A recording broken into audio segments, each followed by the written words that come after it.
midfield get ripped apart by a quality side in Liverpool. Let's hope that Arsenal's midfield don't get ripped apart by a good side in Leicester, because they've got the ability to do that. And I think with Leicester, Tielemans, Soumaré, who by the way is an absolute steal. I wanted that guy. He's so unbelievable. Good.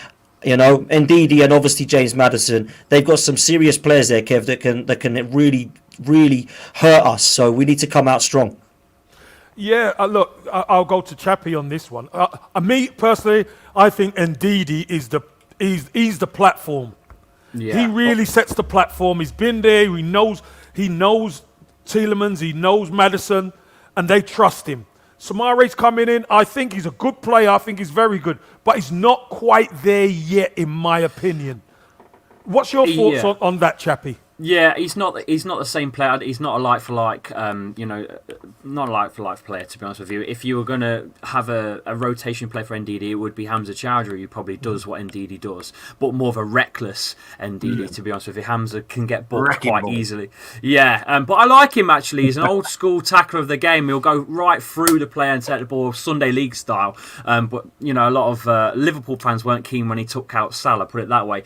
But going back to that, I mean, Soumaré, I think he's just a little bit different to Ndidi going forwards. I think Ndidi's more of your CDM. I think Soumaré's in between of a cam and a CDM. He's a ball player. He's a ball player going forwards. Yeah, he's more of a charging forward, sort of commanding. Yeah, he's more like a Tielemans, really. I think Soumaré. Yeah, and in that Leicester side, obviously you've seen him more than I have, or we have. Does he get forward at times as well? Yeah, Soumaré can help out, link out on the left.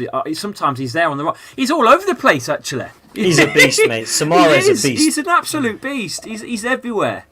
So, yeah, you're probably right. Yeah. Be aware.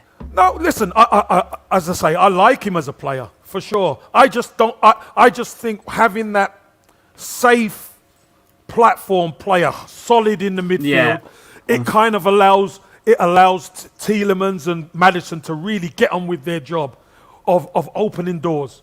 And what's your Chappie? What's your thoughts on the front two? Because obviously, if Vardy doesn't play, Daka and Iheanacho have done pretty well, haven't they?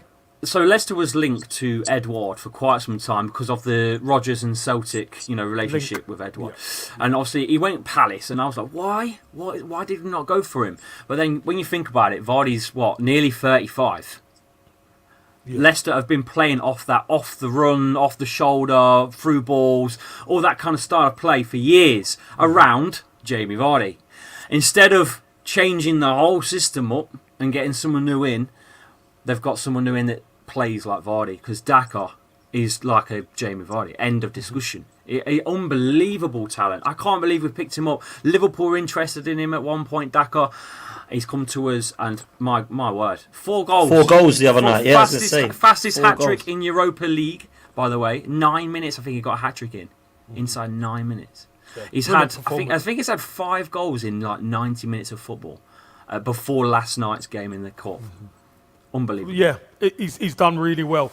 I'm going to take it to you, Lee, next, because listen, we're waxing lyrical. Chappie's waxing lyrical about it. Yeah, I thought that was going to be a Champions League for a second there. Exactly, right. He's waxing lyrical, which, listen, it's his team, and they are a good side. We know that. I love Leicester, man. I bleed blue. Cut me, I bleed blue. Well, we love that, Chappie. But we're going to go back to someone who's at Arsenal who probably had one of his best games I've seen.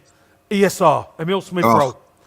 What's your thoughts on him this season so far, Lee? You just can't help but like him. And we've spoken about this before, Kev. You know what I mean? Like, you give these players they're a little bit more of a leap. He's had probably a couple of bad games along the way. Like Ulagar's had a couple of bad games, and Ulagar's not very good, but Smith-Rowe's great. You know what I mean? And it is that thing because he's come through the system. As an Arsenal fan, you take to that. I can't help it. I take to those players coming through the ranks. You've got that little special bond with him. He's a baller. I've seen him on my timeline nearly every day. Some sort of clips of him taking. Yeah, he is. He's got everything. And do you know what? We're talking about this. I don't know. I was talking about it with Robbie today. The first time I see him was when we played Boreham Wood. in a pre-season friendly a couple of years ago. Aubameyang was playing. We had a few of the big guns playing, which don't normally happen because I think it was a World Cup year. I can't remember. But a few of the big guns were playing, and I think he was 18, 17, and Aubameyang got the ball. Give me it here, and you could see it because you was close onto the pitch. I thought, I like that. I like that. I do like that. He wants it. He wanted the ball and everything like that, and I thought, that's the makings of a good player. I think the Huddersfield move was a good move for him. I know he went to Germany before that, but the Huddersfield move toughened him up, which I think we've got to do with a couple of other of our players. And now he's come back. But what I love about him is that he is a good player. Gets on the ball, makes things happen, and is his work rate and energy. And I've said it, and I'll say it again. And people might laugh at me. He is a better player at his age now than what Grealish was at that age. But look how Grealish has gone on now. If Emil can progress in the way that Grealish and develop properly. Arsenal have got one hell of a player on their hands there, you know what I mean? And I think he's gone under the radar a little bit because of Saka. But we've got two gems here, and I love them both. And but Smith Rowe at this moment in time, the work rate. It wasn't just that, Kev. He done it again on Tuesday night. In the League Cup. His work rate was unbelievable. He probably know he was going to come off after 60 minutes or whatever, but he works hard. And I absolutely listen, as a fan, everybody's entitled to a bad game, and you have bad games.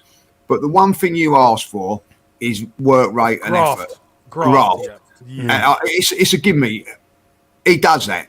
You know what I mean? And that's his first and foremost thing. You think, well, what if he's had a bad game? And that's why I forgive him when he does have a slight bad game, because his work rate is unreal. Yeah, brilliant. Dan, Potsy, what's your thoughts on Smith Rowe? Obviously this season and against Villa, because I thought he was incredible against Villa. Yeah, so did I. I thought he was exceptional. And to be fair, there was a few that were, but he really stood out for me. And one thing, a term I keep using, Casey, is high ceiling with a few of these players, because they all have a massive ceiling. If you compare Gabriel at 23 to, say, let's pick a brilliant centre-half, Van Dijk at 23, and you see where he was at 23 and where Gabriel is at 23 now, how good could Gabriel be? We haven't seen the best of Ben White yet, but of course, that partnership seems to keep growing and he's looking better every game. Kieran Tierney, massive ceiling. At the moment, can't get in the team because he's injured. Nuno Tavares comes straight in, massive ceiling. What a player he looks. And we've got that with a few of these lads. Now, the reason we're so excited about Smith Rowe and Saka is, of course, because they're two of our boys and they're English and we want to see them do well. But actually, they deserve all the plaudits they're getting, because although Saka has had a pretty poor season, I would say, this season, I think Sophie, who is in the chat, big up Sophie from Harvey Squad, by the way, she even gave a prediction for us three. And you two said you thought Saka would have a better season. I actually fancied Smith Rowe to have a better season, just because Saka's having more of a typical kind of performance. Do you know what I mean? I'd just like to get that one in there quickly. Yeah, get that in. You can a pat on the back while you're at it. While you're at it, I will do. And you know what? I stand by it, because I really feel like this kid can do everything on the ball. And Jamie Carragher said, didn't he, that he's one of the best players running with the ball. Now, I thought that was a little bit maybe over the top when you compare it to somebody like Cristiano Ronaldo or Mo Salah. But I got what he meant, because at the moment he excites me when he's running with that football. There's a lot of work off the ball that he does, which I think goes under the radar. But actually, when you look at him driving forward, he always looks threatening and he's looking like something's going to happen. I'm a massive fan of the kid, and I just want to see him continue this run of form, because he's a joy to watch at the moment. He really is. For me, guys, it's end product. There's got to be end product to his play. We know he's got unbelievable ability, but there has to be end product. If there's goals, if there's assists, he's got to add that more to his game, and he's doing that right now. Chappie, what's your thoughts on Emil Smith Rowe when you look at this Arsenal side? You were just saying about assists and goals. I mean, what is he? He's only had about eight games in the Prem this season. Is it 9? We're on the 9 game, aren't we? I've lost count where we are. I mean, what is he? 2 goals, 2 assists? Two goals, 2 assists or 3 assists, something like that. That's great for a young lad as well. I mean, that's unreal. I wish 20-year-old. I wish him. Three I wish goals Madison, and 3 assists on Saturday. yeah. No, but like our number 10, he's not. You know, he's not done anything really since February. Fair enough. He's been carrying an injury, but I mean, Could have been our number 10 from what I hear, Chappie. yeah. What happened to that though? Because that was all the way dunno. through the summer. The transfer news with Madison, I had to read it every day as a Fox fan. It was starting to get on my nerves. And then all of a sudden, I see that's felt, and you've got Odegaard. What? Yeah, strange one that. Yeah, well, I think what the money that you guys were asking was probably a bit too much for us. I tell you why, because we used the money and we got in Ramsdale and we got in Tommy Arsenal as well. Yeah.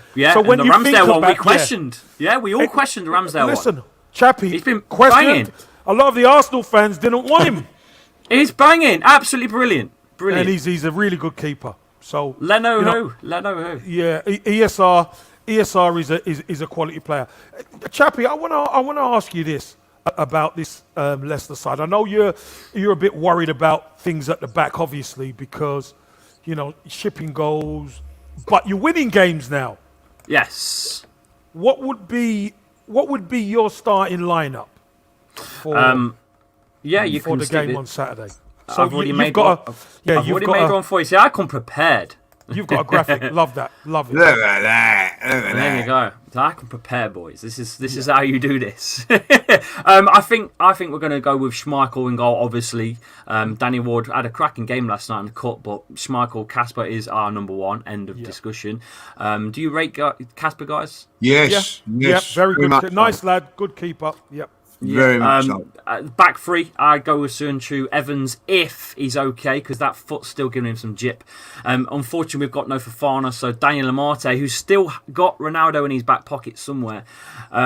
You've got Castagna left and Ricardo right acting as wing backs with that middle of. Well, it won't be Ndidi, unfortunately. It's going to be your man Soumaré, who will probably end up having to come on. So we'll just. Oh, look at that! Look at that! Put him in. Put Put him in. Go on, stick it. I'll tell you what. I'm assuming that Dave is watching this. I'll tell you. I'll tell you what. Love that, Chappie. Mate, I I did watch need his dinner, Kev. This is my watch. This is my watch along graphics, mate. This is how I do. Do a whole show like this. Nice one. Nice Yeah, one. man. And obviously Madison at 10. Yeah, in the 10. Madison as you can, and I think he'll go with the front two of Vardy and Nacho. I really do. So is Vardy all right? Is he carrying or not? Yeah, he's been. So I think he felt something in the warm up for the Brentford game. He got subbed off for Daka, I think, at half time, wasn't it? And he's been training yesterday. Seen him train this morning on Instagram stories and stuff as well. And Rodgers has said he's okay to go. So. Cool. Yeah, and he's got to play against Arsenal. He loves it against Arsenal. We've already said this earlier. He's got 11 goals against you boys in 13 games. Yeah. He's getting on there, though. We don't like him. We don't like him. Yeah, well, so am I, mate. So am I. Same age. Lee, when you look at that side that Chappie's obviously just put up, what's your thoughts on it? And does it? Is there any trepidation in that side, because it's a decent side, isn't it? Especially going forward. Listen, decent side. It's a very, very good side, and they've got a good coach as well. Like back three set is interesting. I think that there will be spaces in between the right side defender and the wing back. Maybe that's where we can exploit with the players that we've got. But ultimately, listen, they do attack and all that, and they're a good side. Listen, but I will go back to games. Crystal Palace, they were cruising that game. A little bit of a tinkering from our man Vieira, and they got at Leicester. I think that's what you got to do. I think if you go and say, right, let's sit back. And no way, we're going to. You can't be passive, can you? You can't be passive. Yeah. No, you can't be passive. You've got to be aggressive. Fire with fire here. Go for them.